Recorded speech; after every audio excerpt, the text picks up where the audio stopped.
Culture influences how we see the world, what we believe in, and how we behave.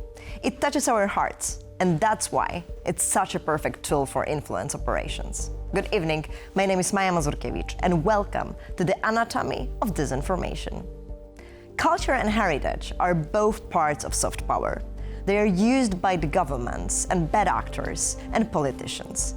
They are a way to communicate with the public. Even if the performer's intentions are genuine, they can be used in bad faith by people in power.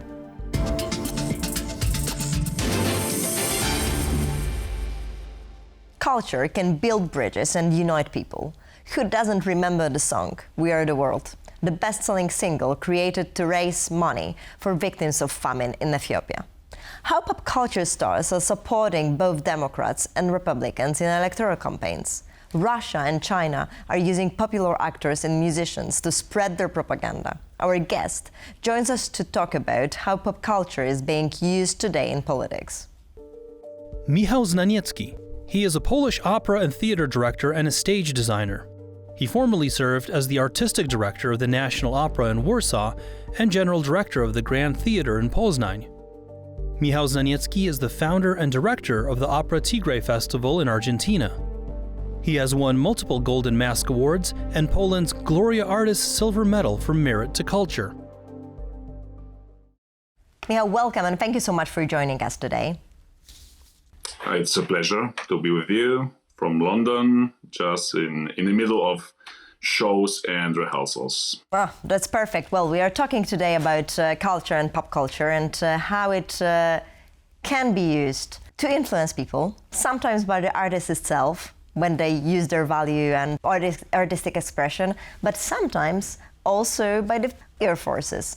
And we just had a start of Intervision in comparison to Eurovision, where US, Russia, Brazil, all of them were performing together. What do you think about that? You know, as an artist, of course, the power of the culture for us is like the base. So if we are doing this, we are sacrificing a lot of life, real life, to be an artist that we believe that is very important, and we have the influence.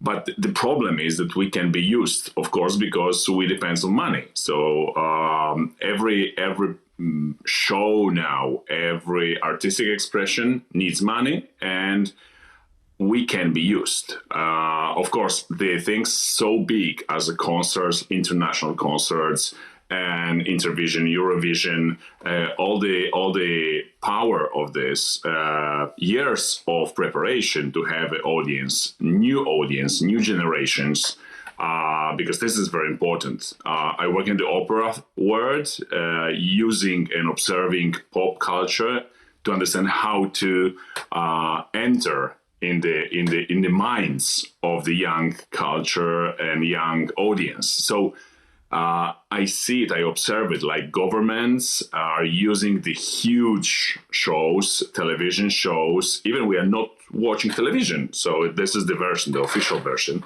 that we are not, no more having the television at home, but it's not true. We are always connected. We just want to know what's going on. So it arrives to everybody, and it can be surprising. But as we know, the likes, the quantity of likes and followers doesn't sell the tickets. It means that even we think that the message will arrive, it's not so sure that the same audience will go to vote somebody or go to take the decisions or to make the protests. So political message sells the ticket?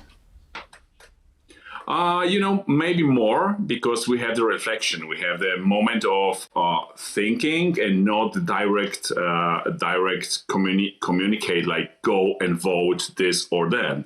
So Taylor Swift lost. So it was like, amazing thing with all the followers that she had and all the concerts that she's making.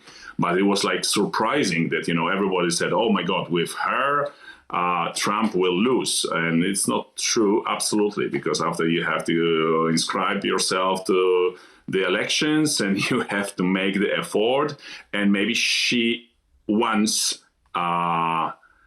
spoke too much. She just was direct, and before it was better because it was like not so direct communicating, was not so direct info that do this or do this. So with the new generation and our generation, it means we are not accepting everything without filter. So we want to think a little bit.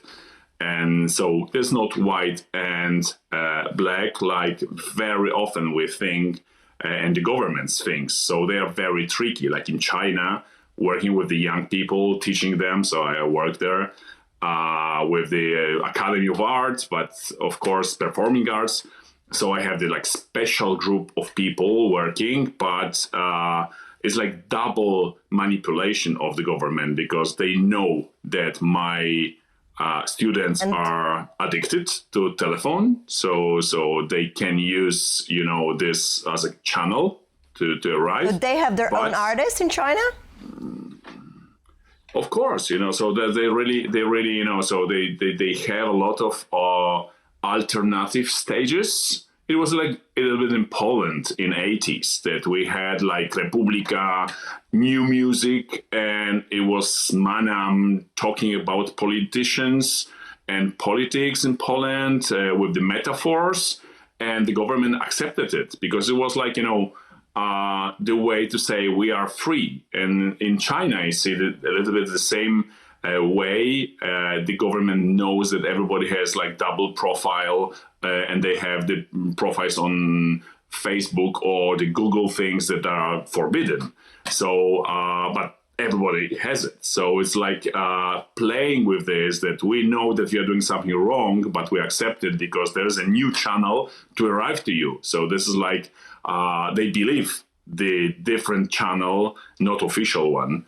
And, the addiction to the information, different information, fake information, and the real information in China, it's amazing. So I work with the young people checking how long they can stay without telephone, without checking the telephone. And it was like in the theater, during the show, the student artists, they arrived to 4 minutes. After 4 minutes, they checked the messages during the show that they paid a lot of money with the alternative artists, like special place in the old industrial factory, absolutely not official. So it's very tricky. And it's also, if you're looking at what is happening in Russia, for example, and, well, in Poland with Russia, there was just recently a journalist investigation claiming that Russia is also using their soft power in organizing cultural events in Poland. But, so the idea, the beginning of the war, it was a shock for everybody. So we have this in Poland, we had this systemic way of being against like the message against Russia. It means we don't play in the philharmonic, symphonic places or the opera. We don't play the Russian music.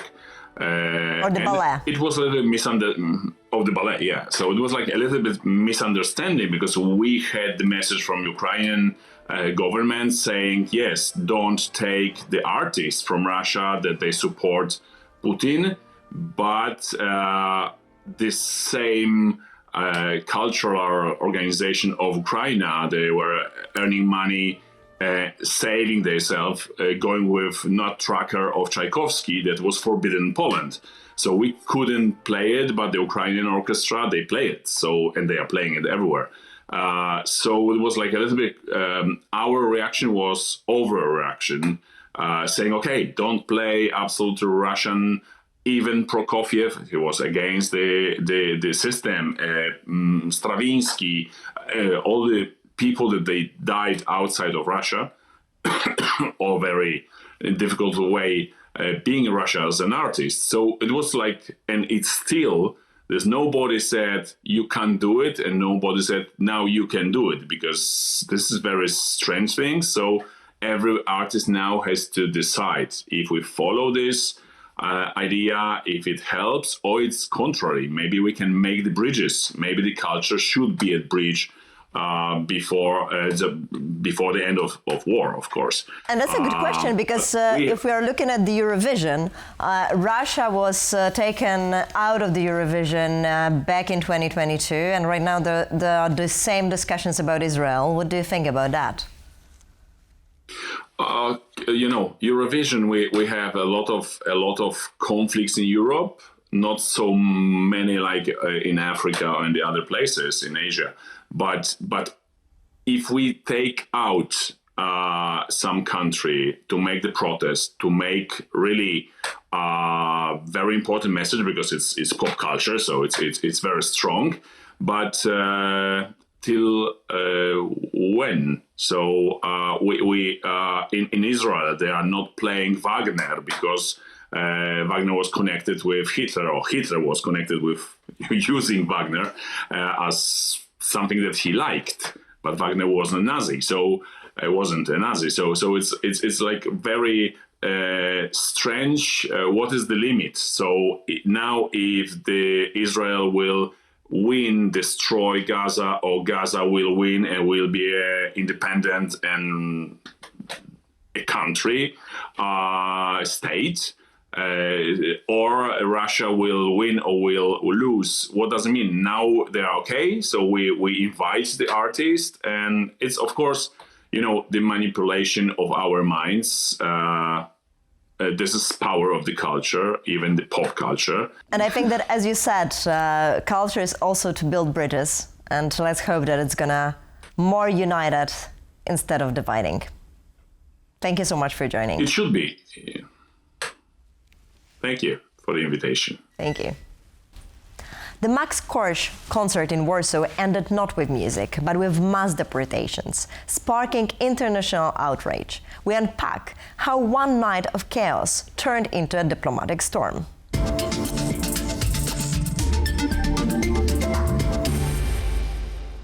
Belarusian rapper Max Korzh filled Warsaw's PGE Narodowy Stadium in August, turning Poland's biggest arena into a sea of lights, chants, and emotion. 60,000 tickets sold out within minutes, proof of the strength of a fan base that follows him across borders. His influence extends far beyond the stage. With 2.6 million followers on Instagram and 2.2 million on TikTok, he has cemented his status as one of the region's most popular artists. Korzh built his career by blending rap with melodic storytelling rooted in street culture. He's popular in multiple Russian-speaking countries like Ukraine, Belarus, and Kazakhstan. His songs about youth, struggle, and hope made him a symbol of a generation caught between political change, nostalgia, and rebellion, but his rise has never been free from politics. When mass protests erupted in Belarus in 2020 against President Aleksandr Lukashenko's rule, Korzh was suddenly expected to take a stand. At first, he said nothing. That silence angered many of his fans, who accused him of cowardice and opportunism. When he finally spoke out, his message was cautious. Guys, you won today. Stand down today, and I'm only talking about today. You've proven you can push back. You made noise heard around the world. There's enough intense footage to keep people's spirits up for a month. Today, direct confrontation won't work in your favor. Protesters saw it as betrayal, while regime loyalists saw it as defiance.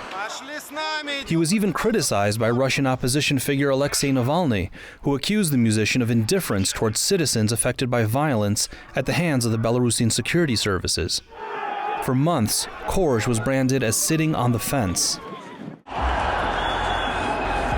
5 years later, his Warsaw concert, held deliberately on the anniversary of those protests, was meant as a tribute to freedom.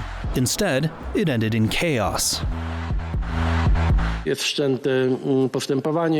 Legal proceedings have been initiated against 63 individuals, requiring them to leave the country.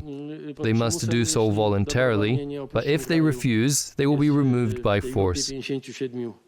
Police detained 109 people, and 63 foreigners now face deportation.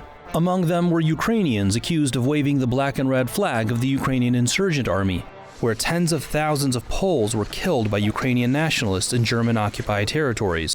The display sparked outrage and stoked tensions between Poles and Ukrainians. We all need to be very vigilant, so as not to fall prey to Russian manipulation and provocation ourselves. We must not allow a wave of hatred to be stirred up, Ukrainians against Poles, or Poles against Ukrainians. Max Korzh has remained silent, once again caught between music, identity, and politics. At his concert in Warsaw in August, the Belarusian rapper Max Korzh called for peace in Ukraine. At the same event, Ukrainian nationals sparked a controversy after waving flags of the UPA, a World War II-era nationalist organization. This all happened just days before the peace summit in Alaska. We'll talk about all that and more with our guest. Aleksandr Charnukha, music journalist, media expert, author, and blogger. For the past 17 years, he's been covering Belarusian and international music for the country's leading media outlets. He's the creator of the YouTube channel Ministry of Sepultura, dedicated to exploring and promoting Belarusian music. He's also the author of 2 best-selling books, Pigs and Violence, which have been published in more than 50 countries worldwide. Aleksandr, welcome and thank you so much for joining us today. Thank you for the invitation. Well, today we are talking about pop culture, how it might be influenced, but also we know that some artists are just using their own voice and their own culture to spread the message. And one of the main topics that was visible for the past few months in Poland and elsewhere is Max Korzh. Who is Max Korzh? Max Korzh, in my opinion, the most popular pop singer, pop artist in Eastern Europe. With a really huge audience, and of course every pop idol, pop singer has big influence on their audience. They follow them, they like them, and even copy their behavior. And he is singing about life, right? Yep, about life, about friendship, about all these things. Is he promoting Homo Sovieticus as some of the people online, or you can find it in the comments on the social media? I don't think so, because his song's not about Homo Sovieticus. As I said, his song's about friendship, about love, about how to live for yourself. But about friendship between humans. And he used to perform in Russia and also at, in Belarus, protests in Belarus, he was saying not to go out on the streets. That was incident in 2020 during protests in Belarus, but this post on Instagram wasn't about any political decisions or support, but it was about his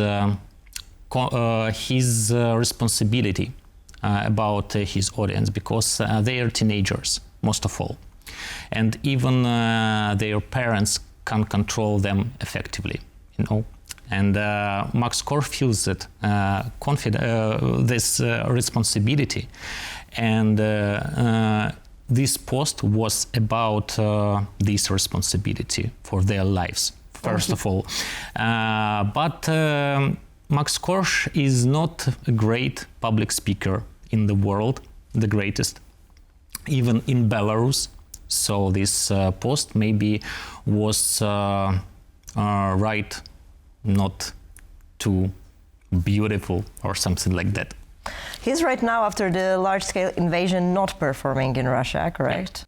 But he performed in Warsaw at the National Stadium on the 9th of August. That was just a week before the Peace Summit in Alaska. And at the same concert, there was an incident where Ukrainian nationals bring the Ukrainian insurgent army flag. Do you think it was only the incident? I don't know exactly what it was, but every public event with 80,000 people in one place at Stadium Narodowy is a place for different people.